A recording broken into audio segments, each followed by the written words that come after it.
This meeting is being offered remotely as an alternate means of public access pursuant to Chapter 107 of the Acts of 2022 and all other applicable laws, temporarily amending certain provisions of the open meeting law.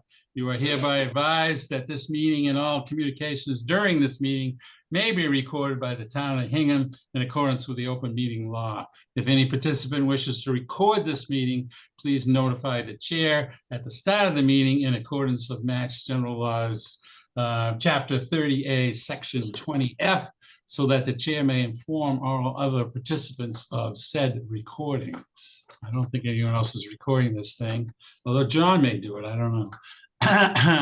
Anyway, I will press on with the agenda. Hopefully everyone has the agenda in front of them. First, I'll do the roll call.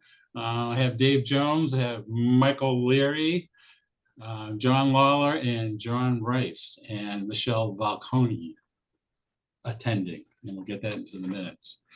All right, we're going to approve the prior minutes. We did have one addendum. Got to get the right date on there. Is there any discussion on the minutes from the last meeting? Going once, going twice. Oh, they were good. Can I hear a motion to approve? Short and sweet. Short and sweet. Mike did a great job. Come on. All right. Do I hear a motion to approve them? Well, I mean, you could have told me that mine were too long. No. So No.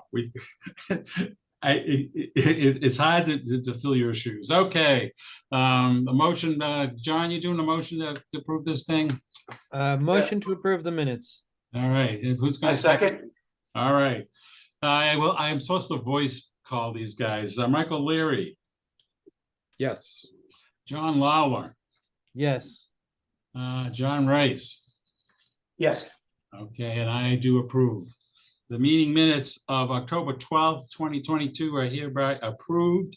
And John, you're all set in how to post these things? Yes, Michael hooked me up. Thank you, Michael. All right. Next up on the agenda, we have the grant process update.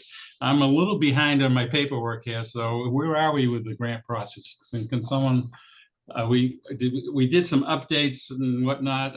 I guess, Michelle, can you just, where are we with the grant update? Sure, and I would say Michael Leary could probably tag team on this too.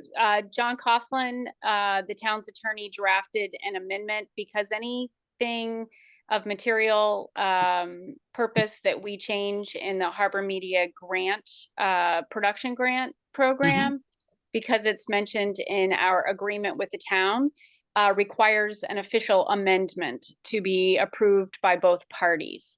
So Okay. John Coughlin did draft that with the input that he received and submitted that to the CAC. And I believe you all were going to talk about that tonight, because if it addresses everything that the discussions have been about on the town side, then I would want to show that to my board. And then if I'm following the processes correctly, because it impacts our agreement, I believe that would have to go on the select board agenda as well. Okay. I've gone through someone that says the amendment to the grant agreement by between Town of Hingham, Massachusetts and Hingham Community Access and Media Inc.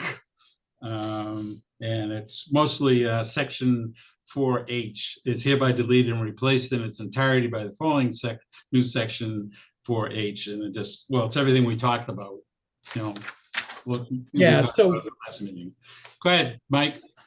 Yeah, I'm not sure if John Coughlin made the last change that I suggested.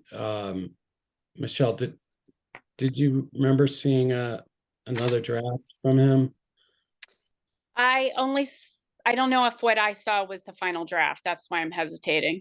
Yeah, so, but Okay. to summarize it for the committee, we made two changes. One was to kind of make the wording a little bit more clear in relationship to what's operating reserve versus excess reserve. Yeah. And then second of all, we modified the calculation to kind of move away from an accrual basis to more of a cash basis. And in summary surrounding that, the big item that's not going to be included in the calculation for excess reserve is the receivable. Right. So that'll give Harbor Media a little bit more flexibility in relationship to managing their cash and things along those lines. Okay. Is that fair, Michelle? Yes. Yeah. Okay. So this was part of the production of the RFP that changes that we were talking about, or is this part of the accounting? Because I wasn't involved with the last meeting, so Michael, is this? So this In other words, is does this need to be? Why did this need to be in the production grant request? so this is in the contract. Oh, just in the contract. Okay. It's in the contract, yeah. And But I think there was an additional item that Michelle wanted to bring up surrounding the 20,000, and I think Michelle, you'd probably be better to Sure. talk about that. Yeah, so it impacts the 5-year agreement Harbor Media has with the town, because in that agreement, it talks about excess reserves and how to fund the production grant. So that's why, as we were making progress and when it came to how much money are we putting in the production grant fund to grant these awards, we had to settle that issue. The other issue was that there was a clause in the amendment, our agreement with the town, that says that we have up to $20,000 for the formation, writing, management, marketing, that kind of thing of the fund, but it said for the first year. So we may learn something in this first grant cycle, and then we need to change something. And so that's going to require some more outside expertise from our legal or our auditor, because we have to change that. And certainly we want to spend money for 5 years marketing it. That should not come from our operating fund. We can't take money from our operating fund to market this particular grant program. So we just asked for that small change. That's what the emails were back and forth about. And then John Coughlin, I believe he did reference that in the amendment that says for the life of the agreement, which is 5 years, for the life of the production grants, we have up to $20,000 to spend. So far, I think for our only bills have been legal and our official auditor's accountant to review and weigh in, that kind of thing. We haven't started marketing it yet, right? Right. That was during the term of this agreement, HCAM may spend up to 20 grand, set financial reserves to retain outside consultants to assign the design, marketing, and implementation of the above production grant programs. Since we haven't started, I haven't spent anything yet, but yeah, that's the one. Do we have enough to vote on this, or do you guys want to wait? well, are we still talking about the production grant changes as well? Yeah, the RFP. We're doing an amendment to the agreement that we have with Harbor Media. And, you know, to Michelle's point, when, you know, the committee should, you know, say, yeah, we approve and, you know, get it going. Of the amendment, yeah. Yeah, I'm fine with it, with that last change that I proposed, because I believe John kind of put it as kind of an income item, and it's really an asset item. So I had proposed a small change in the last go around, but I'm good with it. Okay. But are we approving an amendment that we're not totally clear that John has done the final piece of it? And does that matter? I think we're really close. Yeah. And Well, then maybe we shouldn't do it just yet then. Okay. Why don't we do this? Mike, can you nail down the final, and then we'll get together just quickly to vote on this thing, and you know, we'll sign off. It won't be a full-blown meeting, just that as the committee, we'll get together, we'll sign off this thing, because Michelle has to go to the board, I assume, right, Michelle, to here's the latest addendum, Yeah, and then I we'll- would like to show the Harbor Media Board, and then if I'm following all the procedures, I think it needs to go to the Hingham Select Board because Yeah. the discussion and the resulting changes to the production grant are reflected in the agreement, and then they would be the final say on that. Yeah, now I'll float by Mayo whether he can sign off on it. Sometimes he gets away with it, it'll make it a little bit easier because we Sure. have to get on a select board agenda that would slow things down. So I'll try to get Mayo to do it. Okay. Sounds good. So, but the idea is that Dave will do a quickie little meeting of ourselves, Yes. like a sub meeting that you'll have to post though, right? Yep. I'll post it. I'll say, here's the vote. We vote, and then we move on. Okay. Okay. Because we're gonna roll this thing out, don't we, Michelle? Yes. Ready to go. All right. All right. Next up, well, everyone's going to report back on their homework. Well, no, wait a minute, Dave, let's just, let's just go to the production grant thing. Michelle, I just want everybody to be aware of that you have made some modifications per recommendations that we made. Yep.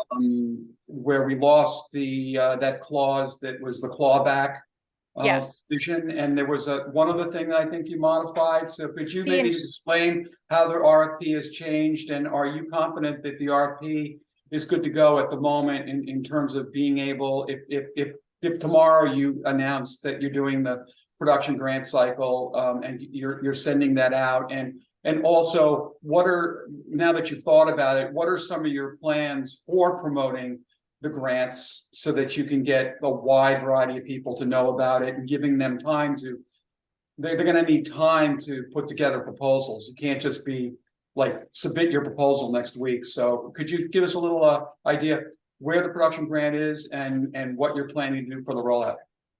Sure. So to go over the changes, we accepted the feedback that the clawback, which was basically saying, hey, if you make something with the award granted and you end up selling it, it would be great if you would give back the money because then we can fund something else. But, as you guys represented, that some people can make a little bit of money if they're charging small viewer fees. That would be really difficult to calculate. And so we took that out. Basically, we want to roll this out and learn from best practices. We may make changes, but that's one that was easily done. So we made that change. The other thing was a concern that Michael brought up about the insurance. So I believed we addressed that. Number one, if folks are using our equipment, they are creating a production just like our volunteers and members use our equipment, they're covered by our insurance policies. If not, they're probably hiring a professional production person or production company who is very likely to carry the kind of insurance required. And we have a hold harmless area in the production fund RFP and acceptance anyway. So anything other than that, someone who is getting insurance for the first time can include that as one of their expenses that they would like to have covered in the grant for making their video or video series.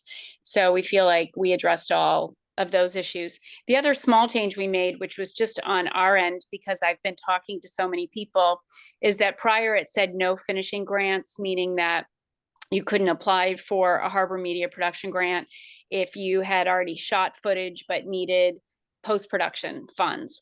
And we decided to take that out so we could possibly end up funding more if someone needs a smaller grant because they're just trying to finish a project that they've already started and it fits in the parameters for the Harbor Media production grant, then apply for a smaller grant for things that you need in post-production to, have that finished.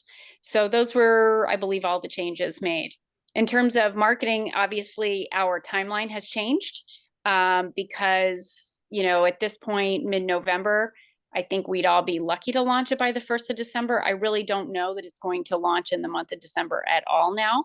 If we need the Harbor Media Board to approve it, we have a meeting the second week of December. And if we either need the select board or the town administrator to sign off. So that's a moving target. I can't tell you when it's going to open, but when it does open, we have already put into place an article with the Anchor, which is very, very well read and is far reaching in the town of Hingham, ads at the Loring Theater, as well as some online Facebook social media type ads, our own communications distribution tools, our newsletter, our social media, and our channels. I have an outside person working on a video stinger right now and promo that will be airing. So those are some of our plans for marketing. I did look at the signature page, and it is Tom, so we don't have to.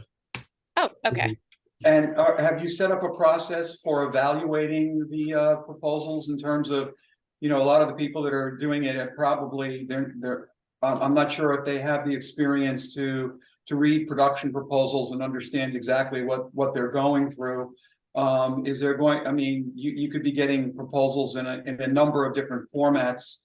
The proposal that you're putting through the RFP, do you feel like it's going to be a standardized enough proposal that people will be able to, if they get submissions of 20, 25, they'll be able to go through them? And are you going to have each of the proposals read by multiple people or by one person? You're going to have rounds. Have you thought about the process?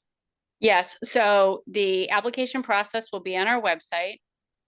And it's a fairly simple process with just a few questions. Tell me more about this, give us your budgets, that kind of thing. That was all presented in the materials to the committee. The committee in the last meeting, the cable committee in the last meeting approved the 2 individuals. So I'll be meeting soon with them after Thanksgiving to go over the process, and all 3 of us on the committee will be reviewing all of the grants and then meeting to narrow it down from there. All right. Good. All right. We're going to get this thing rolling one way or the other. We're going to get this thing going. All right. Next up on the Dave, agenda. What? Dave, can I just do a brief finance update? All right. Yeah, we don't have to do the agenda vote. Okay, hit me. Yeah, so I did my quarterly review of the trial balances. Last quarter, there was like 3 issues or 3 errors. And I had created that procedure, which I shared with the town. And this quarter, I didn't see any issues. Right. So good stuff. And looks like the revenue is still trending around 530, maybe a little higher. Michelle, you've probably seen that too. Not that much higher, but and so it was looking good. I saw the capital come in, the annual for Comcast, which was I think $25K. So the trial balances looked good. Great. That's it. Yeah, I haven't seen anything on my end. Michael, I looked historically, we typically get our check the end of November, beginning of December. Yeah, so I saw the Comcast quarterly come in, but the Verizon has not. So that's probably why they're waiting. Okay. We went ahead and separated our funds at the bank and opened a new production grant checking account, business checking account last week. And we funded it with the allowable 20 grand, as well as the first year's anticipated grant awards. And then we opened 2 CDs, 1 CD, which is a 9-month CD for the second year of grant funds. And then the remaining in, I believe it was a 15-month CD. So I can send you all that as needed, but that all was just set up last week. Oh, good. Great. Good. Excellent. Sounds like you're rolling there. Yep. Yeah. That was it. Really quick. Well, thanks. Sort of parenthetically, if anyone knows anyone with some financial background who's interested in joining our committee, please have them fill out a talent form, tell me, and we can get them to come on the committee as Mike rolls off of our a little group here. But my little plug for beefing up our committee. All right, next up, we're going to do homework reviews. We're going to. This is not the same thing as when we had to do an assessment thing for Verizon and Comcast. We're just trying to. I would have to say that we as a committee have been somewhat remiss in actually looking at the channels, which Michelle has told us several times to look at the thing. So everyone took a channel. I took the HD channel on Comcast. We just want to look at all the programming, the whole, take like what I did was, I think everyone else did, took a 3-hour block. I guess you can only record in 3 hours and then just go through it and, look at all the content as a whole and make some suggestions, whatever. The way I'd like to do this is just everyone just kind of does 5 minutes of what they found, what was good, what was bad, what we can improve on. And it'll give us a kind of the intent is kind of give us a baseline. So this is where we were, in October 2022. We do the grant process, get more content, and then in a quarter review or some time going forward says, and this is how we improved. This is how we got more content. This is how we got better at it. So it just gives us sort of a baseline for going forward. So I just want to kind of get that down and try to get us more involved in, what are we putting over in the air? How can we help? How can we make it better? What are some things we're not doing so well? That kind of thing. That makes sense? Everybody good with that? Okay, so I'll go first to give you some kind of an idea of how I want to run this thing. Let me find my sheet. I saw I saw the kind of the commercial, the kind of my commercial? I know. What you're saying. Ask people for input. Yeah. Did we get any non-committee members that? Well, nobody showed up for this meeting. Did we get anybody, Michelle, that that would bid for my plea for reviews? No. No one reached out to us. I know there's someone interested in joining the committee, Marianne Black. And good. So I put you guys in touch in email. She had a veteran services meeting. There's a couple of other government meetings tonight. Okay. Now I appreciate that. We gotta, we certainly gotta beef up on it. Okay. If she's a judge, though, it might be a conflict. Well, yeah. As stated in the contract. I took on Comcast HD channel. I recorded at 6 o'clock on October 30th. So I recorded a block of 3 hours on my cable, and actually we can share stuff. I took a couple of screenshots. So let me just share what I'm talking about, so we're all on the same page here. Basic sharing. All right. Share. So I think we just gotta get a little more eyes on stuff. Now, can you guys see my screen? Yep. Yes. All right. Well, I mean, obviously it's misspelled, so we got to get a little more. I don't know if can you click on it so it kind of expands, Dave? Oh yeah, let me. How about like that? How's that? Yeah. It's not on your computers. Can you drag it? Let's see. Oh, it's not a Mac. Oh, listen to this. Listen to this guy. Can you see Right, it John? now? Can you see it now? Anyway, it's the first thing up on the segment that I recorded was school committee meeting, and committees misspelled on the slide. And I was just, one of the things, maybe there's a spell checker that goes in there. The other thing I noticed was, I guess we just take the Zoom meetings as delivered to us, and which means you don't have to share that anymore. Which means you're kind of just getting the raw thing, And so if I'm just the casual observer coming in and it's a Zoom meeting, I'm going to get maybe, well, in the one I watched, 10 minutes of them doing what usually happens in a Zoom meeting was, can you see my screen? Which I just did. Can you do this? Can you hear me? You know, and so I guess maybe if we're just saying we're just going to display the Zoom meeting as we receive it from the supplier of the content, then it's moot. But if we claim any kind of editing on it, I would certainly take all that out, because you know, after a while of them playing around with you know, the camera or whatever, it's just, you know, I've lost interest. I mean, I know of it. I could probably fast forward and whatnot, but it's I guess it's not compelling content to see people, you know, messing around with Zoom. So that was my humble opinion. Yeah, Yeah, yeah. if I could Yeah. speak, if I could speak to that, yeah. So that's our procedure is. Just take it, right? Okay. No. No? What, can you hear me? Yeah, I can hear you.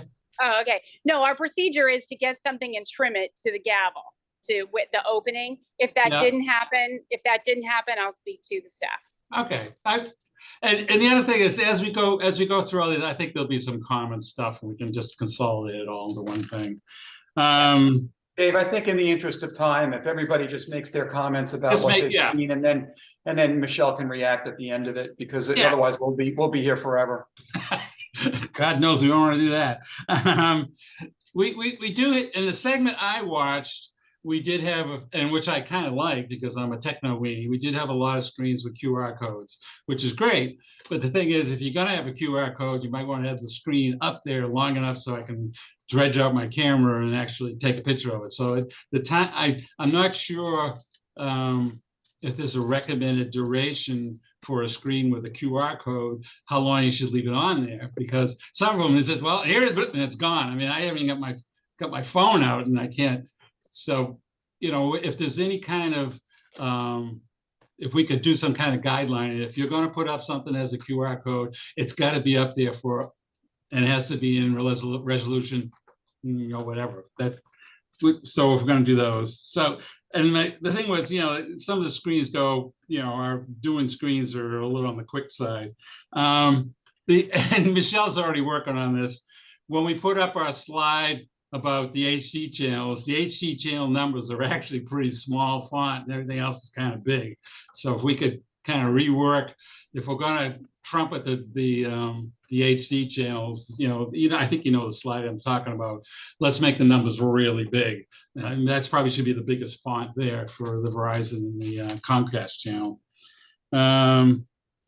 What else? Yeah, I don't know how we can particularly address this, but just as a casual user, and I'm a very visual person, there's a lot of different fonts that come up in our content. Irrespective of what the content says. I mean, we have, you know, Helvetica, we've got Italic. I mean, we got just regular typewriter. There's fonts all over the place because we have a lot of printed stuff, you know, on our slides and whatever. And if we're just taking the content as is, then the font is the font. But if we're generating that slide, it would be nice if the font was always the same. You know, pick one font that's really visible. And I think in the industry, it's like at 8 feet. If you can read it at 8 feet, you know, then it's a usable font. We have a lot of different fonts. You know, I got examples of it, but I think you know what I'm talking about. I mean, it's, you know, some's in bold, some's in not, and it's just all over the map. So the fonts kind of got to me. And the other thing, we do have some content out there. I took a segment starting, as I said, at 10:30. We have a slide out there of Machino that has hours for October that are long gone. So it's like useless. I mean, useless information. What was that on, Dave? That was, you know how we had the hours for Machino, you know, October hours. I mean, Mosquito. What's that? Mosquito. The reason why I ask is because when we put in something like that, we put an end date. So if the end dates aren't working, that's something I have to go to Oh, Cablecast. it actually will flag it. Is that how it works?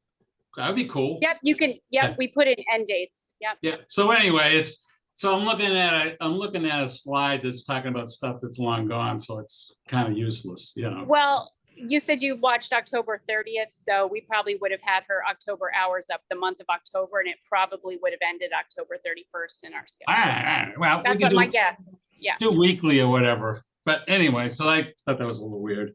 I talked about the fonts. I really like I keep going on about the drones stuff. Stuff I really liked was, I've come around on Newton's Neighbors. I really have. The puppet. I know I ragged on the puppet. I really like the Newton's Neighbors. She puts a lot of time into that. Yes, she does. It is Yes, obvious. It's obvious she has done a lot of work on that, and I was impressed after going through all the content. You kind of weighed the content. Newton's neighbor, she really works at it. It's not a trivial thing. So I like Newton's then. I also really was impressed with Susan's snapshots, which has the drone footage in it. I think that really showcases our HD stuff. I mean, that really looked really nice. My only downside is I wish we had some more varied B-roll, because we were doing kind of the same stuff, kind of intermixing the same B-roll over and over and over. But yeah, I like Susan's snapshots. I like Newton's Neighbors. And I did like, what else did I like? Oh, the Hingham highlights the missing in action thing. I thought that was, kind of cool, cut well and whatnot.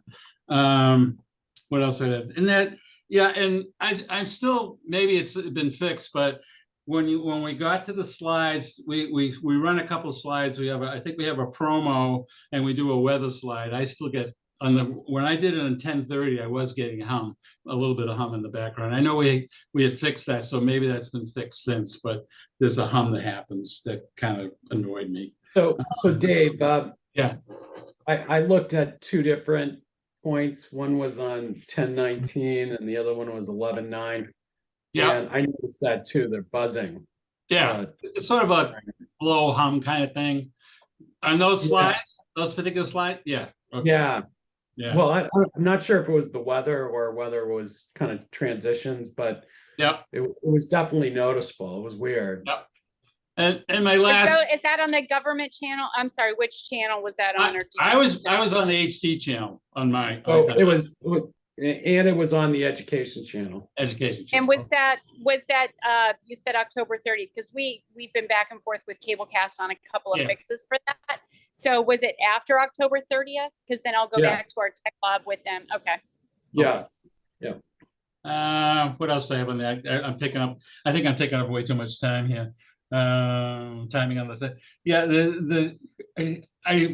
I was kind of, if I just took it overall, we do have a lot of content that's nothing but a slide. So there's a lot of text, and that, it seemed like when I did see video, I really perked up, but then it seemed like I was doing a lot of PowerPoint things. So that's an overall thing. But I think that if we could have some kind of metric on, if you're going to put a slide up and you're going to have text on it, we have to agree on the duration to read it, because some of them really go by fast and some of them look like they're up there forever. And I found it, just as a casual user, I found that kind of weird. It's like, if you're reading the slide, you're reading the slide, but some of the slides don't stay up as long as the other slides.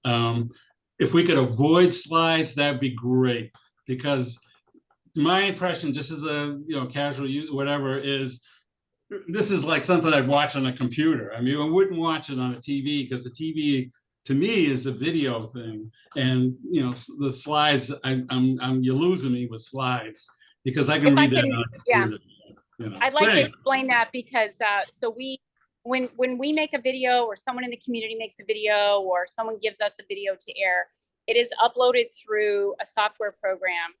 It's actually a mix of hardware and software called Cablecast. And so when you schedule some videos, when we make things, we try to make them even time frames for easier scheduling. So scheduling is an art. If we have something that we're promoting, and we have a partner in the community, and they want to tell everyone to watch at a certain time, we give it an even start time. But if they're giving it to us, it might be 23 minutes and 10 seconds. You can't. So Yeah, so Tightrope Cablecast has a feature called Carousel that is like the background. It pops up until you have another hard start with your scheduling. So the next thing is going to start maybe at 6:30. So we have an internal rule. We don't want that carousel playing those, what you're calling those slides, those community announcements for more than 3 minutes. We don't want it to play for 3 minutes. When it does, and it has in the past, it was a glitch in the system that we had to work with Cablecast Tightrope to fix. So actually the past 2 months, a lot of work has been done on that to fix that. But for our intention for scheduling a video to start at 6 and it lasts 23 minutes and so many seconds, we only want that carousel playing between for a maximum of 3 minutes. Because that's about your duration on for a commercial on network TV or on a streaming platform if they have a pop-up ad, right? So we don't want to play more than 3 minutes. If you see it playing for longer, that's a glitch that we are aware of and we work on, but we got a lot of stuff fixed. I wish we had more control of those slides and that font. We've changed the music. The hum, we still hear it sometimes. We actually haven't heard it a lot recently. That's why I asked the date, because we worked really hard with our provider on getting rid of that and also checking our connections in town hall to see if there was an audio input for one of those channel boxes that was not, up to par. Yeah, we got to move on here because it's going to take forever. Yeah, but like I say, we'll be here forever if we have to explain everything, I just wanted to take I did want to use this as a back and forth to say, here's how we schedule something and know more about the platform that we're on, because we can't go beyond those limitations. But there are a number of things that we've noticed and that we got to fix through the observation and working with Cablecast. No, and I think the illuminating thing for me, which I thought was kind of interesting, was multiple fonts drove me crazy. I mean, that's just me. I mean, it's just, the next slide, this one has bold, 8-point, Helvetica, and this one has, it's just all over the map. And if there's any way we can control that, I'd like that, because visually, I had a problem with it. But anyway, moving right along. Who wants to go next? Let's move on, Dave. Who wants to be next? All right, I'll go next. Okay, Dave. Mike, you're up. All right, so I did 2 programming blocks. The first was the educational program. Yep. From 6 to 10 p.m. on October 19th. So I already mentioned the buzzing sounds. One of the things I noticed, like and it was throughout a comment, but like, for example, the police safety tips, I think it might have been for Halloween or whatever. Yeah. It seemed like a lot of the video was PowerPoint slides, and not to be confused with the PowerPoint slides with, the transitions. I felt like I was craving to see video rather than slides, right? And that's just one comment. I kind of noticed like some informational videos kind of being repeated too many times. I think there was a compost bin video with like a compost bin with Tinkerbell that during the period played like 4 times. Yeah. Which, after the second time, I was like, okay, I don't want to watch this again. I like the schedule thing where you kind of, in the weather thing. But one thing that would be kind of nice is to kind of, on the schedule, to be able to kind of, it seemed like it was like 1 or 2 segments at a time that you're previewing. It'd be kind of nice to kind of throw in maybe like a 6-hour schedule once in a while, just to kind of say, oh, geez, at 12 o'clock, there's going to be this other one. And I know you can go online and look and stuff, but, there was a video with Joe Fisher in it, and it didn't have audio. Oh. So everything was playing fine, and then the Joe Fisher video didn't have any audio on it. Sometimes I think some of the videos, for somebody who doesn't watch it a lot, a video come up, and I didn't really know the background of the video. Like, so when the police dog, Opry, is it Opry? Opry. Opry. Yeah, I Opry. love Opry Opry. kind of came up. I was like, all right, what's going on here, right? And then after a while, I kind of figured it out. But, it seemed like sometimes there could be some use to kind of give a hint as to what's coming down the pike. There was this Hingham cast with Allie Donnelly. I thought the content was good, but it was more like a radio show, and I know it was probably a podcast. And, again, kind of craving more video than, non-video. Going on to the HD channel on November 9th, 6 to 10 p.m. Again, some buzzing. I really like the Hingham Care segment on the equipment and the create videos and things along those lines. I thought that was really good. It got the point across that, hey, there's these camera and equipment there. So good job on that. I already told Michelle I love the South Shore Country Club video, the long video where they had it at the Historical Society. I did notice, like on the North River one, which again, I like that one too, it kind of cut off too early. So at the end, it didn't finish. There was probably, I don't know, maybe 10 or 15 seconds that the video should have kept on going, but it got cut off. The special town meeting, I thought that was good. Although the camera angle kind of cut off part of the stage. So some of the people to the right and left of the stage were kind of half in, half out. The town meeting schedule, right? And it's probably similar to the other thing that you mentioned, Dave. I'm not sure if you can like update that more periodically, because I was like, oh, well, I'm going to see the Cable Advisory Committee coming up scheduled, and it didn't come up because obviously, Dave, you didn't post the agenda or notify the town. But I don't know if there's At a our way. government meeting calendar, we make a government meeting, and we have to go by what the town has on their calendar, and we make it for every month so people know what public meetings there are.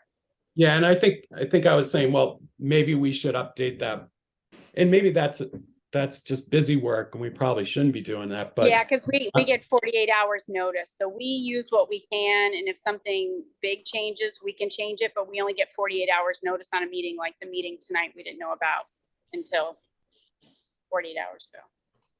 Okay, and then sometimes you saw some things during prime time, and you're like, okay, well, I know this is kind of a dated video because people are wearing masks, or Joe Collymore in there and such, and you're like, okay, well, the content's probably good, right? It's just you're like saying, okay, well, this is kind of old, But that's you said you reviewed the education channel. Well, I reviewed the education, and then I reviewed the HD channel. Okay. So I did 2 segments. Wow. Extra points. Well, it was John. John made me do it. Oh, John made you do it. Oh, come on. Look at the HD channel too. And I was like, okay, John, I will. Yeah, all right. Anything else there, Mike? I think that's it. I mean, overall, the one thing I really like is when we're talking about Hingham, and we're talking, my ears perk up, and I want to see Hingham. Yeah. So that's it. All right. All right, thank you. John Lawler, how'd you do? Okay. I don't really know what I'm looking at. So I will I will present very limited commentary. I'll just say you're a new guy that came to town and you flicked on local cable, you know? Yeah, no, I get it. I get it. One thing I just was curious about, one thing that I did see was the recording of the special town meeting. Okay, And I was just kind of curious, is that because in live, I was in the auditorium for the actual presentation. And I was just curious if that was making use of your new cablecast equipment that was discussed in the last meeting. This was the new mobile switcher that we purchased prior That was to flat. my time.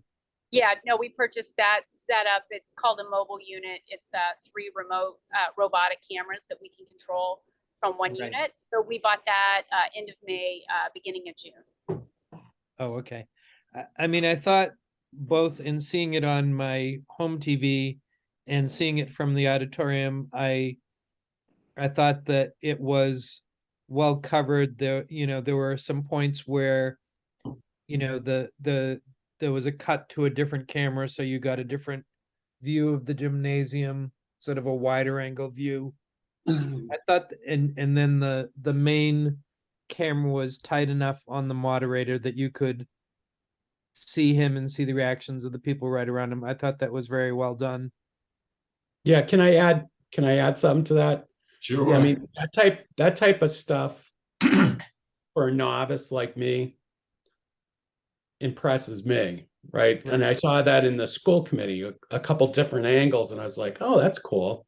Yeah, Right. yeah, It's because we Right. have robotic cameras that we've invested in and we have a Yeah. lot of different angles and it's more efficient.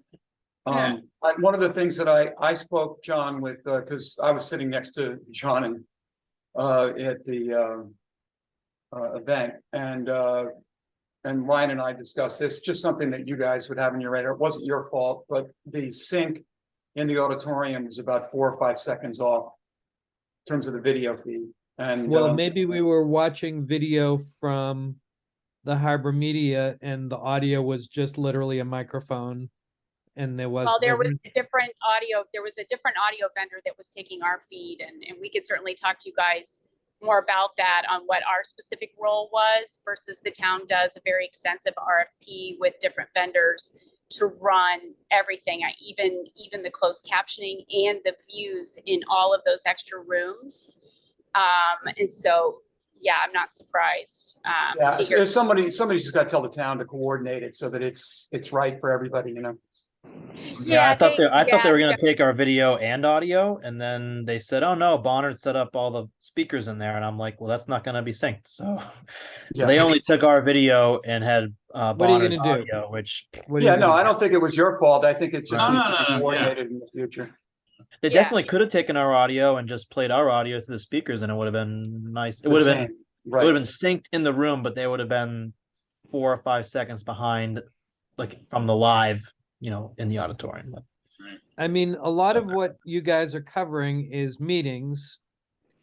And I'm completely at a loss to think of any way you could make them more engaging or exciting, right? yeah. And so you're covering them and you're doing a great job of covering them. And we can see and hear what's going on, and that's the critical thing. The block that I recorded and watched was this last Sunday night. There was a Hingham Cares meeting on legalizing marijuana. That was followed by a segment on Hingham historical. It was a oral history of big storms that had come through town through the years. And that was presented that was one thing that did puzzle me a bit. It was presented as a box within the screen. So there was dead area. There was significant dead area around it, and some of what was presented was in the format of bulleted text, Those are recorded presentations that they offer to their members. And then they give their lecture series to us to air on TV. Is it possible to make those go full screen? So we need to stay in the title safe for the standard definition people. The Okay. screen does get cut by about 10 or 20%, depending on which, TV people have. Like if someone's using a So you're square just saying TV my still. TV is too nice. Yes, that's exactly right. Okay. So if you were watching Yeah, on standard 4K. def on a smaller Yeah. TV, it'd be full. Yeah. And then that was followed by a school committee meeting, and they spent some time being bamboozled by the sound at the beginning. That's what I was talking about, yeah. I don't know what you guys can do about that. Like, Yeah.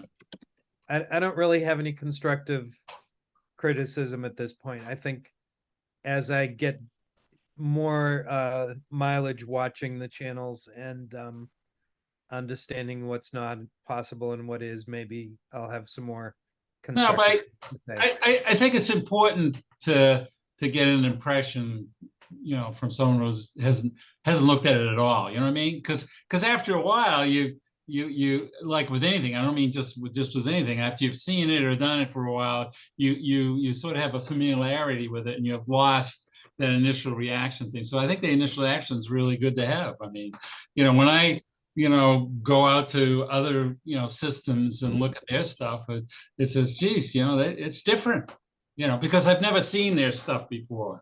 Our stuff, we kind of get used to, our logos and, where we put stuff and whatnot. So, I wouldn't apologize. I think that's great, All right. Anything else, John? That's No? it. Okay, Heather, did you get the look at, I know you don't have cable, but do you have, were you able to look at some of the on-demand stuff on the education channel? Yeah, so I actually I reviewed sort of all the channels, and I kind of just Okay. wanted I just wanted to review kind of the accessibility of it, because I knew that everybody would probably be touching on the actual content. Mhm. But overall, I wrote down everything, of course. But overall, I thought the video quality was great, very easy to navigate. And I liked that, like, once you're in a channel, so like if you're in government or education, there's like different drop down categories. So like if you're in education, it'll be Hingham Public Schools, and then Hingham Cares and stuff like that. Like I really liked how it was separated like that. I thought it was easy to, that's how you can find your video really easy. Heather, are you talking about the online? I'm talking about on demand, yes. On The demand, on-demand not- stuff, because she doesn't have cable. So you were charged with looking at the on-demand part of it and commenting. Yes. Okay, Yeah. I wasn't sure. Yep. So yes, I was looking at just the overall on-demand site. But I generally liked it. But if I had to,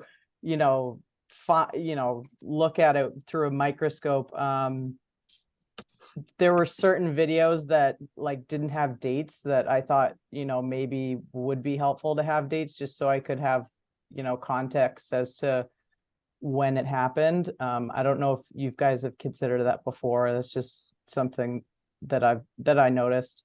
Can you give us an Um, example, Heather, of what would require a date? Because we receive a lot of contributed content. mhm. And so that's something maybe that we could look at through that lens.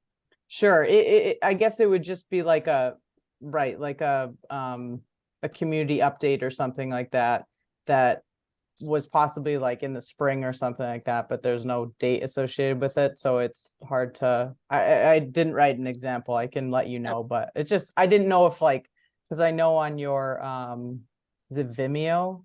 Like you can see when all the videos are like uploaded, but I know Yeah. that's you're trying to drive people to on demand, which I totally understand. Like I said, I was specifically looking for things. So that was a comment. And then on the government channel, how there's like I don't know, highlight reel on the very top. The government videos are older videos.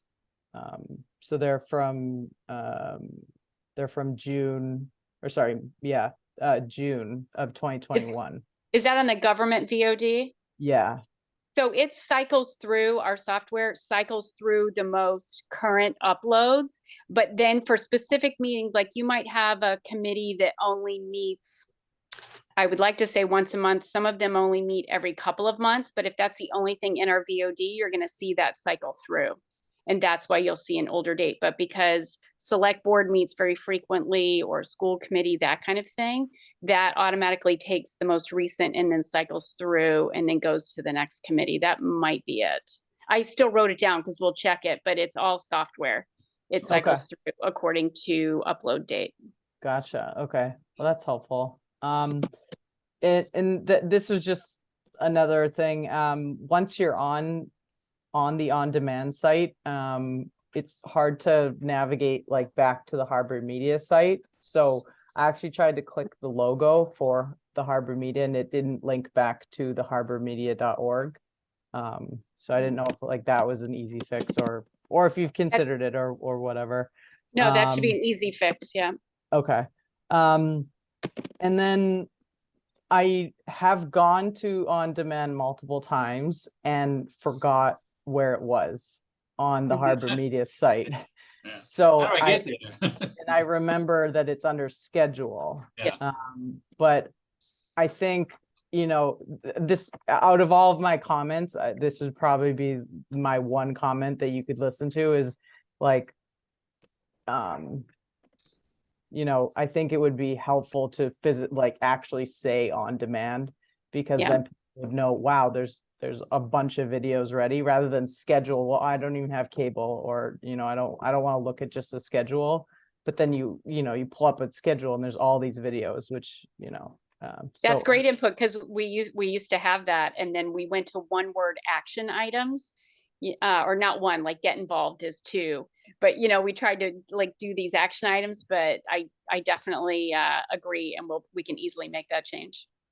yeah, well, great. I'm glad that's helpful. And then, oh, and just like fun fact for you guys, the URL was actually blocked by my firewall, my computer Wow. firewall.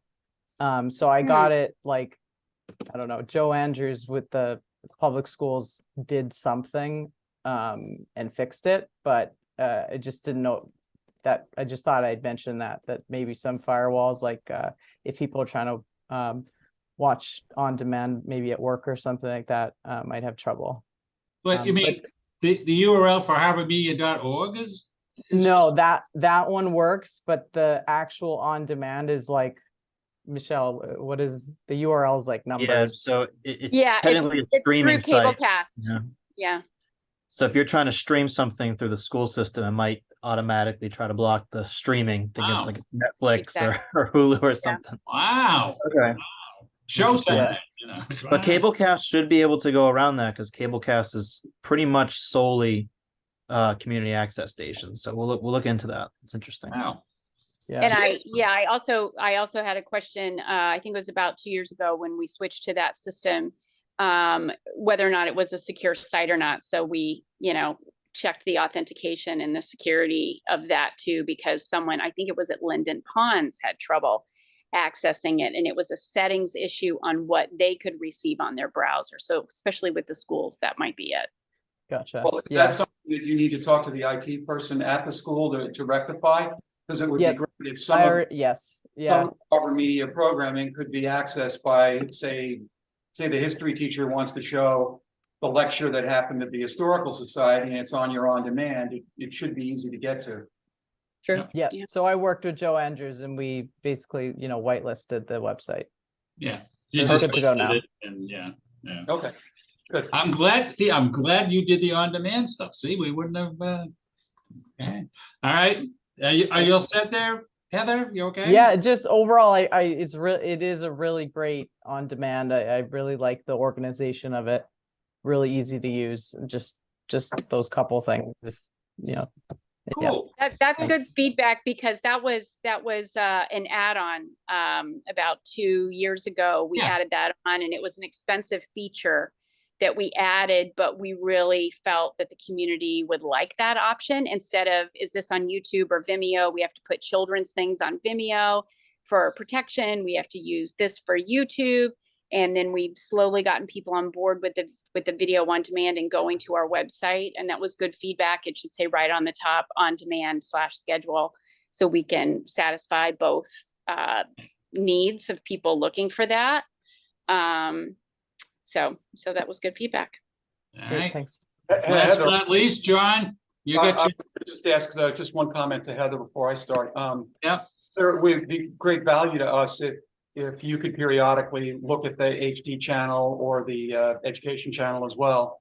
As time goes by, as you're there to kind of evaluate the programming from a content point of view and from a how well you think it's being done, and as well as suggestions you think that they should be considering. So I actually don't have cable, so I can't review the channels. I wish I didn't have to reveal that to the cable advisory committee. I thought Dave was going to keep that private.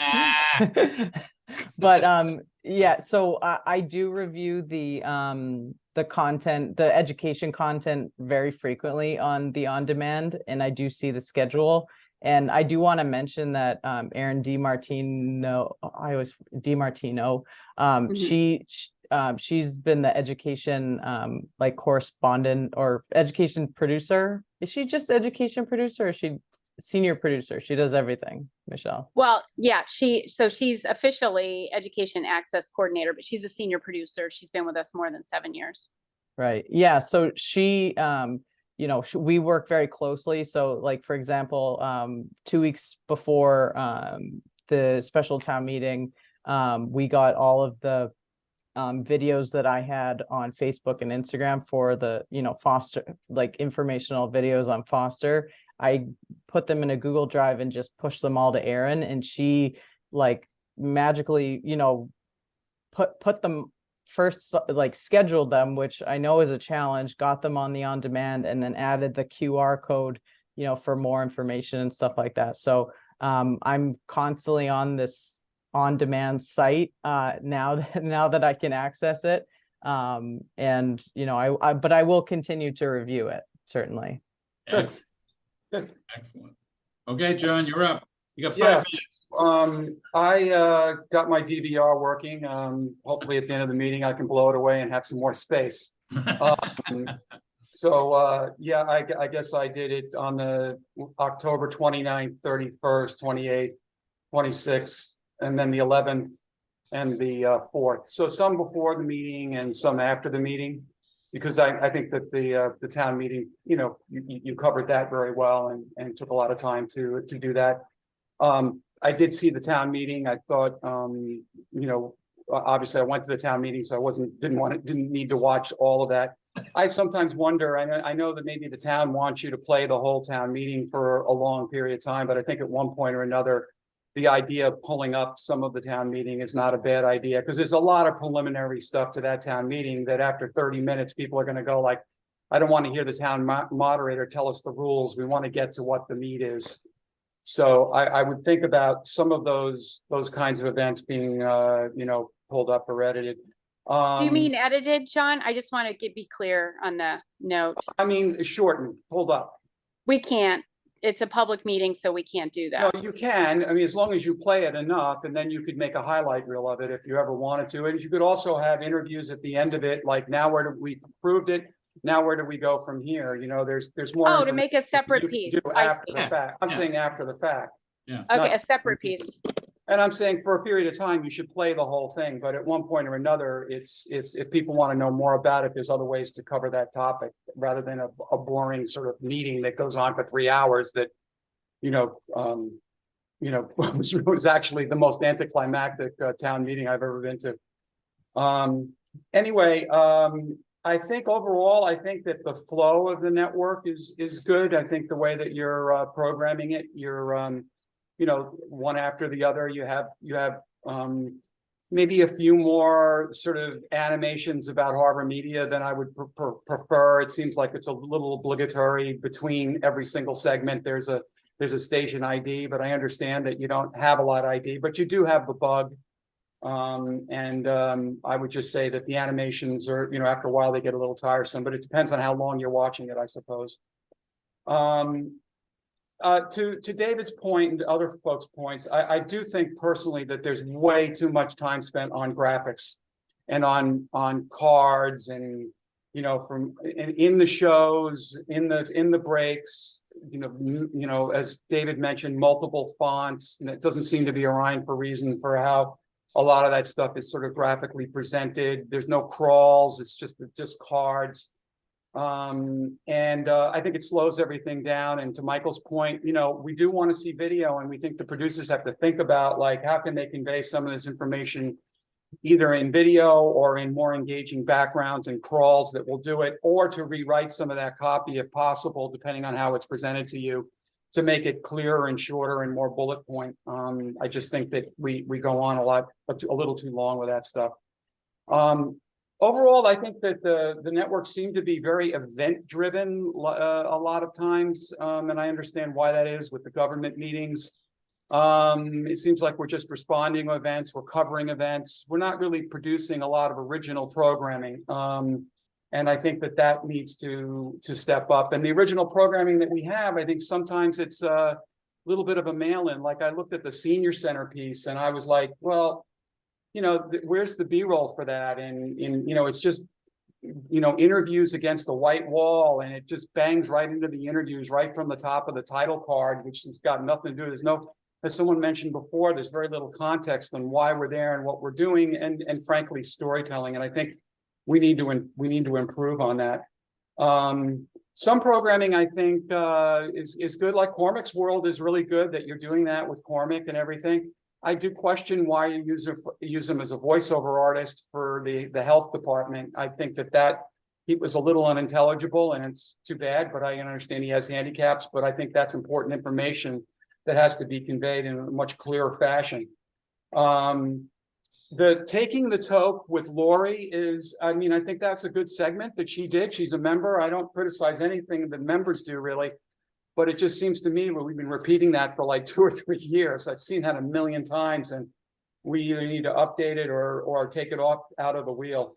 I saw some older programming that was on, like a spelling bee from 2019. A lot of some stuff that was from the summer. There was a rugby show that was obviously shot in the summer, playing in October. I wonder about some of the timeliness of it and everything. And I think also with Lori's show, there was one that was done on the boat show that was obviously from last February. And that's a very old show. And that was also like, why is a boat show commercial? And it was very commercial in nature when it went into like, this is what we do for insurance on boats. It just didn't seem like on target for community media, and had really pretty much little, very, other than there are boat owners in Hingham, it had very little to do with Hingham.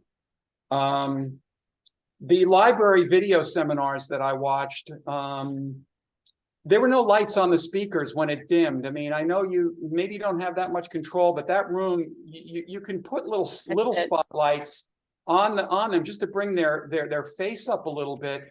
And it doesn't have, it can be cheated and cut from the screen, so it doesn't interrupt the screen. But it's like, it gets very boring looking when you go to a wide shot and you just see this black hole of the person. And I think that could be, that's just a small little tweak with a small little light, really. The calendar that you do, I think that's That the government or the library, John? The calendar with the graphics that you have, the monthly calendar. You could produce that in 4 little pieces and just play it during that week. That's a simple fix. That's nothing new. If you want to produce it ahead of time, then fine. Just break it up into four different segments so that it's just a weekly calendar, because it's really annoying when on 10/28 I'm watching something about a meeting that happened on October 2nd. And if it was for the week, I would understand, but no, I don't get it for the month. I think it's a very easy fix. It's just a matter of, rather than cutting one long piece, you cut 4 little pieces. It's just an edit in between. Let me see, what else did I see? I also wonder a little bit about, when we had Joe Collymore, we had lots of host-driven type of thing, almost too much. It was like The Joe Show. it was the Joe Show, you know? And now there's really no more hosts other than Carol Myers, who is not comfortable being a host. We shoot her in the studio. It doesn't look great. She's like cheated this way. I don't quite get why. And, you know, and some of the information she does is really good and critical, but we need more B-roll and more video for it rather than just stills and graphics. I think you can improve that. If you want to use Carol, I think that's great, but use her in a better way than that way you're doing now. Like I say, there were a couple of pieces, like the Green Living piece, the town finance piece, that it was like 75 to 80% graphics, or, you know, perhaps a you know, a Zoom call type of thing. And I think that the only other thing I would suggest is maybe at the end of the programming, like people do copyright notices, you know, do a Harbor Media notice and put a date on it so that we kind of know when things are. I saw some stuff that Farzad had been involved with and other folks. It's obviously 3 or 4 years old. And I understand. Well, there were, yeah, like the spelling bee thing, we did a quick re-edit on that to help promote the upcoming spelling bee. We worked with Hef on that to show a former. So we worked with them to shoot this year's, but in advance, we brought back as a reprisal the prior one and then mentioned when the new one was. That's why you saw that. Yeah. No, I mean, I saw 2019, and that was the, yeah. I saw some other stuff from Farzad time that was played, and I don't, you know, I've told Yeah, you. sometimes we do that for that like play- seasonal, you know. I don't mind that you play older stuff from time. You have a lot of time to fill, so I'm not Yeah. complaining about it so much. I'm just saying that on occasion it depends on what if the product is still relevant, like you're saying right now, because you're promoting something. So I understand that. I mean, that's generally the comments that I have. Like I say, dates at the end would be helpful. That way we know when things are more relevant, you know, like, you know, maybe is it yearly or do we go monthly or whatever? I just think we need more timely stuff. And frankly, I think we need to step up the level of production in terms of storytelling, making things more visual. Like I'd mentioned in that senior project, I think that could have been a fabulous piece. It just needed more effort. I think we need to spend a little bit more time producing better stuff and maybe less time having to run around creating all the events all the time. So that's just my own impression, and that's just where I'm coming from. Okay, I had a quick question, a technical question. Is there any way technically with how we do this stuff for a segment to get the title of the next segment and then display coming up next, or does that all have to be done manually? Just curious. Well, yeah, that is as was the comment earlier that we don't show longer blocks on the coming up next. We're limited to the functionality of our software. Oh, that's what, you know. Yeah.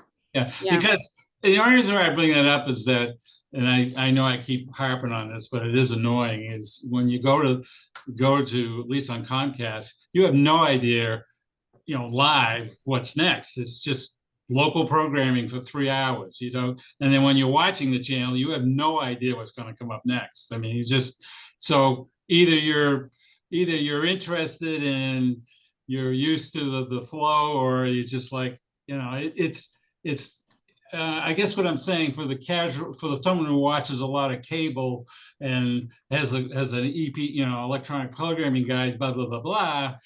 It's really kind of it's very difficult to keep your attention because you don't know what's going to come up next. You can't find it out. There's nothing that really says, as you're watching one segment, it says, and coming up soon, the soccer game. There's nothing. There's a program ID and, you know, some slides or whatever. And if we can't technically do it, then you would have to edit it, and that would be a nightmare. But you know what I'm saying? I mean, you have no way of kind of bouncing around as you're all used to with cable and your remote It's so control. true. Yeah. Yeah. It's not the same playing field because Right. tightrope is not what, you know, networks use to Yeah. schedule, Yep. but it's what we have. There's basically 2 players in the space, and that weather bug that you guys see periodically between programming and, like I said, Yeah. the schedule, we really try to start things on a certain even time. Yep. So the person who gave it to us or the person who produced it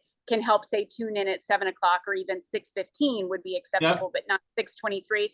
So that is probably the most dynamic thing you're going to get from cable scheduling software is a weather bug that's for your town. Yep. So that's the most dynamic thing you're going to get in terms of those feature sets. Yeah.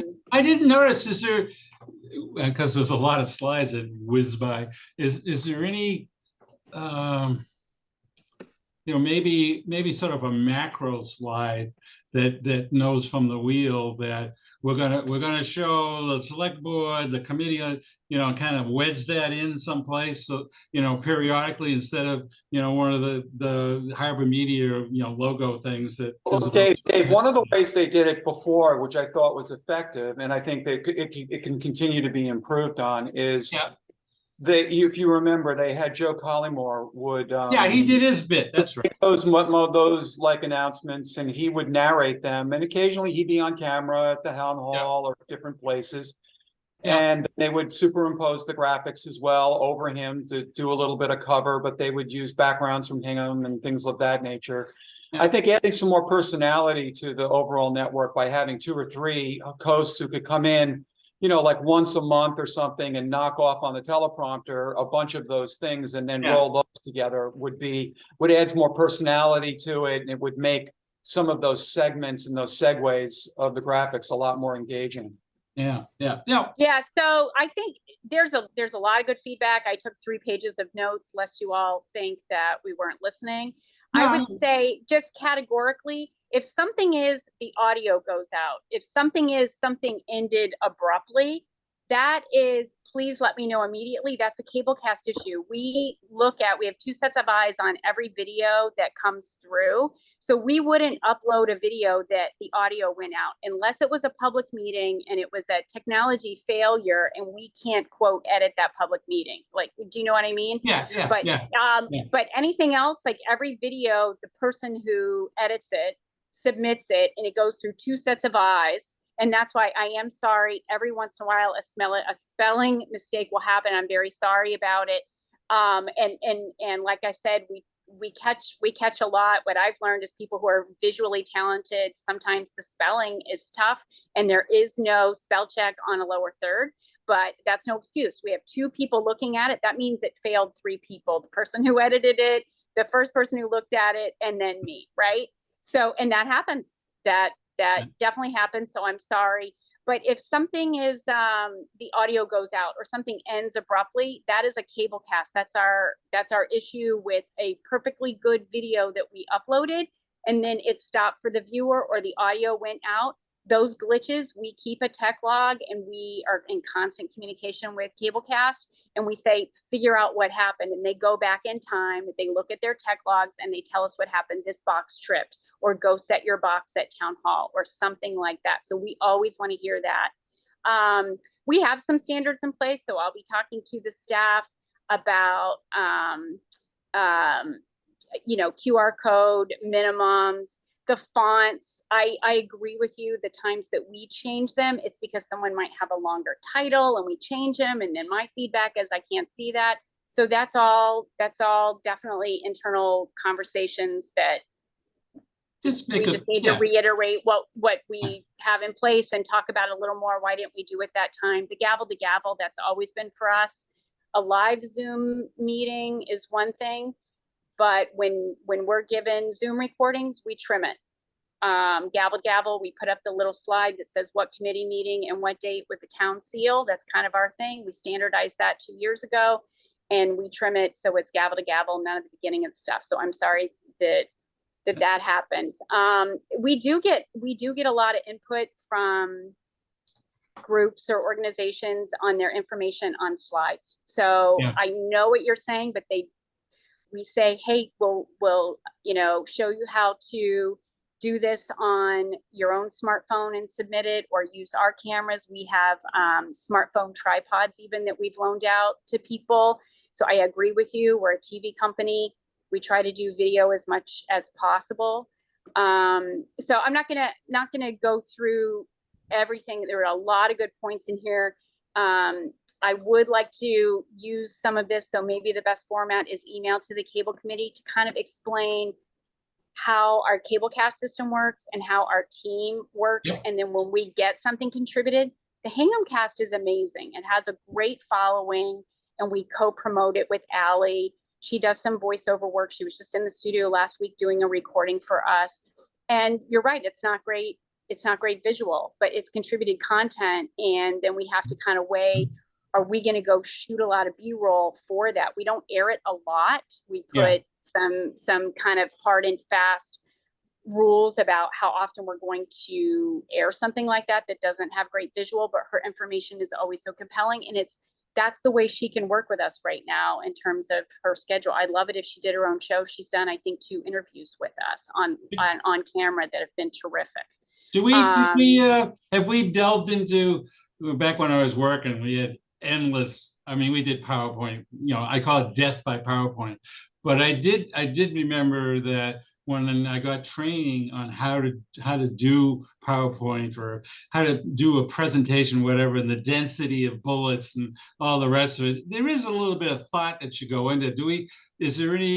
Do we do any kind of training on people who want to have some kind of a PowerPoint thing in their presentation, exactly how they should use the tool so that it's compelling and not, death by PowerPoint? Do we have any ideas on maybe training them on, Yes, in fact, but we offered something instead of PowerPoint. We offered it on Canva, which is a better, more like visual that. options. Yeah, so like we did a training on that, and we'll continue to do that because Canva is a little better tool if you're someone in the community. And I would say too, like, this can further some other really good discussions, because as you guys see in those monthly summary reports, 60% plus of our content is government filming.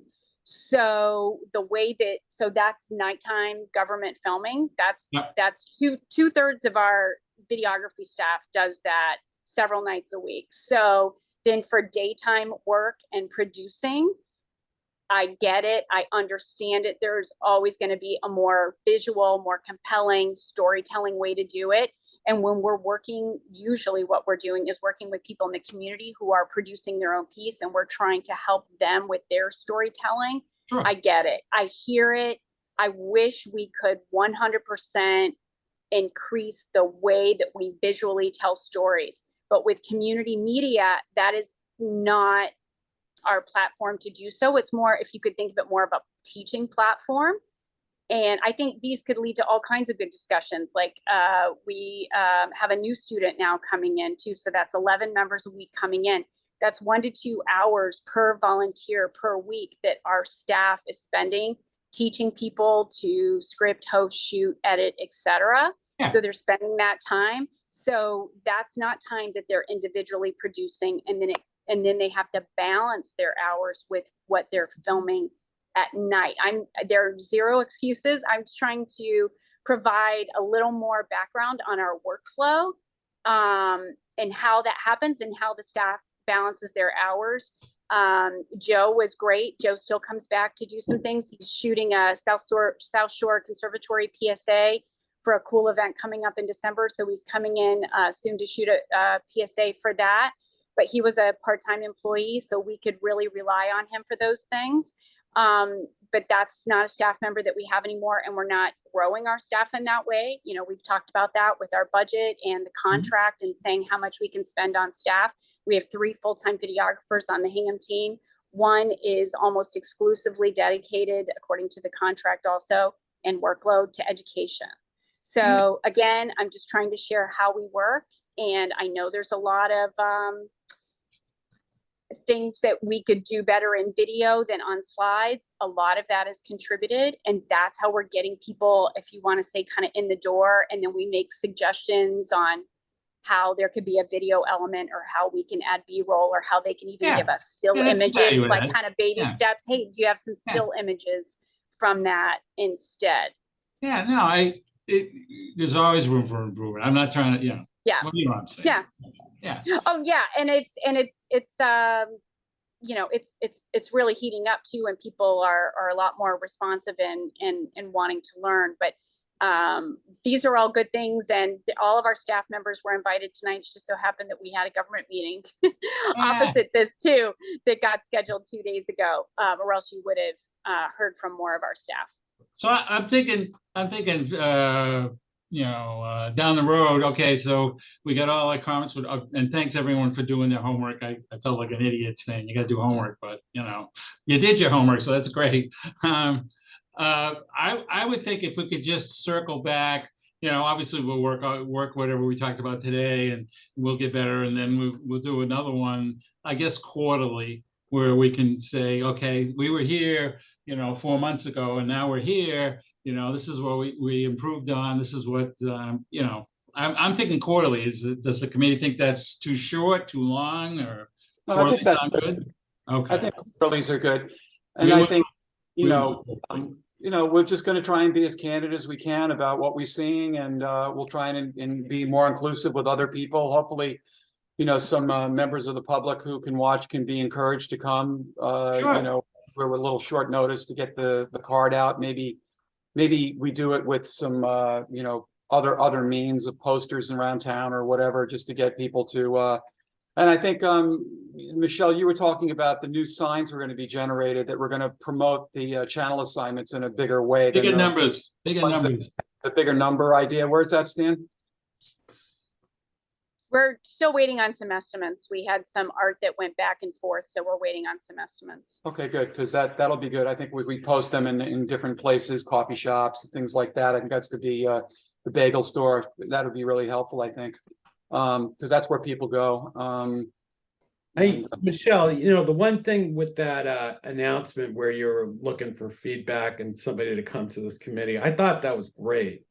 Because it kind of shows the community, even if they had no plans to come here, that you're looking for feedback, which I think that was awesome. That was Yeah. my thing. Thanks to Dave. Was that I Dave? did that. That was Oh, my hey. slide.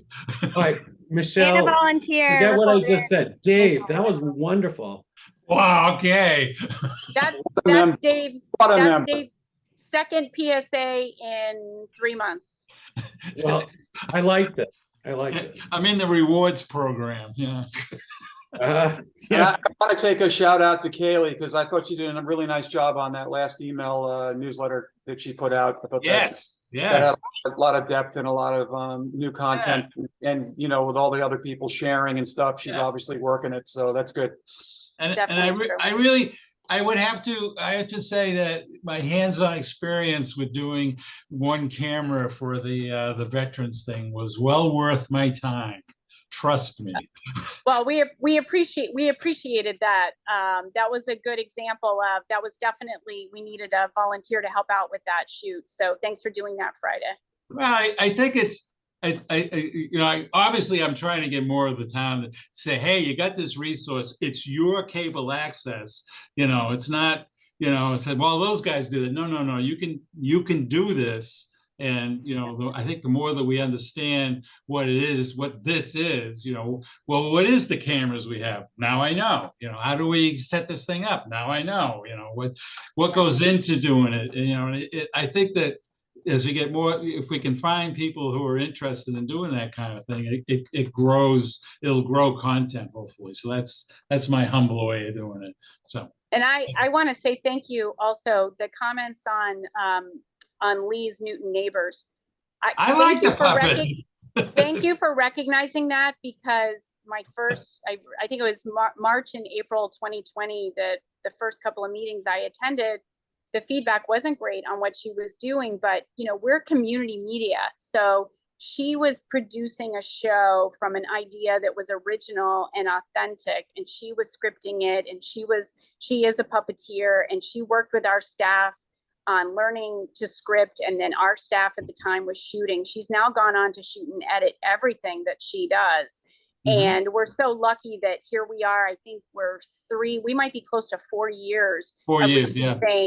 Of content from Lee for Yeah. Newton's neighbors. And it's very well done. And that is what community media is reflective of, it's encouraging people to pursue and to create their own shows So I feel like there's a big full circle on that. So I'm so glad you Sure. brought that up. No, like I say, what helps me is to see it in context with all the content. Yeah. Not all the content is going to be, whiz bang, ESPN, some of it's got, and so, right in that, there's a lot of work goes in it. I understand that. So kudos to Yeah, that.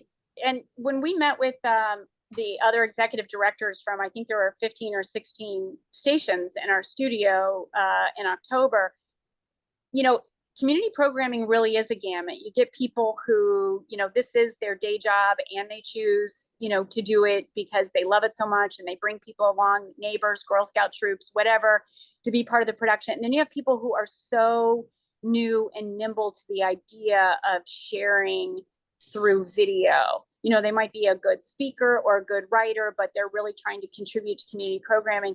So you'll see all of these different stages of programming, and this is a space where it's all welcome, right? Obviously we have control with what our team produces. That's different. But with community programming, like that's why I'm kind of gushing right now to hear the feedback on Lee, because the Newton's Neighbors piece has really come a long way, and she's done a great job, and I'm so glad that she's still active. Yeah, no, absolutely. Okay, I think we're wrapping up here. To be able What? to submit programming to you that can be done without staff.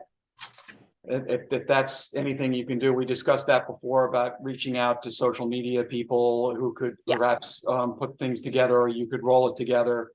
I just think that some of the other community groups can actually produce their own stuff, like the Historical Society has done with me, where you guys had nothing to do with it other than we aired it, so I think we just need to and I did that with Snap, and other folks, and there's other folks that will do that. I think we just have to try and encourage that more so we can get more members that see it as a viable way to distribute their programming and reach a wider audience of Hingham. And we just need to really dig down to get more members that way. And that was what we were talking about in the, it is something that is in the new agreement, that we want a bigger effort with trying to gain new members. And I know that's easier said than done, but that's the goal we need to aspire to. Yeah, actually, yeah, to your point, Joe was a member. He was a really great member, and then he became a paid staff person. But yeah, we definitely, we're working hard on that. We appreciate what you guys do to encourage other groups to get involved with us, seek us out. Co-promoting is always great. When the Historical Society, for example, or Hingham Cares, which has a lot of programming, when they say thanks to Harbor Media for helping us with this, and you can see it on their channels, that just by tagging us on Instagram, Facebook, etc., that exposes Harbor Media to all of their followers who may not have known about us. So it expands our footprint. Yeah. Sign me up for the PSA for the grant thing. I think we should do another one. We will for sure. Yeah. So I'll do if you'll have me, I'm more than willing to do one for the grant thing and another. Okay, thank you. David, are we almost done? We are done. I want to set up the next meeting. December is usually tough because of the holiday and whatnot, but we can do one in December. Otherwise, I'm pushing for January. Well, I think we need to do an ad hoc one for the. Oh yeah, no. Aside from the ad hoc, aside for that one, right? So we need to sort of talk about that for the minutes, and then probably do one in January, unless there is something that needs to be approved, Michelle, that you can think of, like in terms of the production grant that the committee might have to come together for at one point or another, or because it's something that based on this next meeting, we could roll both of those things together. Yeah, I think we're all set, because in the last meeting, you approved the 2 Hingham residents that would serve on the committee. Yep. And the only thing that your committee had input on, and then will be hopefully approved by the town administrator, is how we figure out how to fund the grant. That was super important, and a lot of work was done. So thank you to Michael on that. And that's it. So once it what are the is dollars official, it's official. What are the dollars that you estimate is going to go each year? I believe the number is $67,000 a year for 5 years, and it could go up because each year we'll do end of year calculation so that we don't go above our reserve number. Any excess goes into the production fund. Okay. So let's get a date for just signing off on the agreement. What day is today? Well, Thanksgiving is next week. I'm not gonna be running for that. How about December 6th, Tuesday? That works for me. Yep. Okay. December Yeah, I'm 6th. fine. All right, done. And then for the next full-blown meeting, no agenda yet. How about, there's nothing magic about Tuesdays, but anyway, the 17th of January. Yes, no? That Anybody- works for me. All right, done. That was easy. I would be remiss, John Lawler also came in to record a PSA Oh, for the downtown arts walk. the arts thing, how did that go? Good? We're collecting feedback now. We just sent out some surveys. Yeah. Sneak preview. So far we've only gotten responses to the artist participant surveys, but it was overwhelmingly positive feedback. So I Okay. think worked out well. The weather Good. was dicey, but we slid by, and we got 3 out of the 4 hours before it started raining. So Okay, I was pleased with that. And then excellent. you saw the video today, John Lawler. Yes, I did. Thank you. What do you think, Michelle? Is he good enough for an Alistair Cook intro to all the Yeah, programs? yeah. Yeah. No, no more on camera. I was Oh, mortified. come on, a smoking jacket, a leather, Not gonna happen. Not gonna happen. All right, okay. Fireplace. Well, we're going to exchange PSAs for help with my new iPhone. We'll work something out. Oh, wait a minute, that's the 23rd, okay, good. All right, do I hear a motion to adjourn? Motion to adjourn. Do I hear a second? Second. All right, all those in favor say aye. Aye. All right, thanks.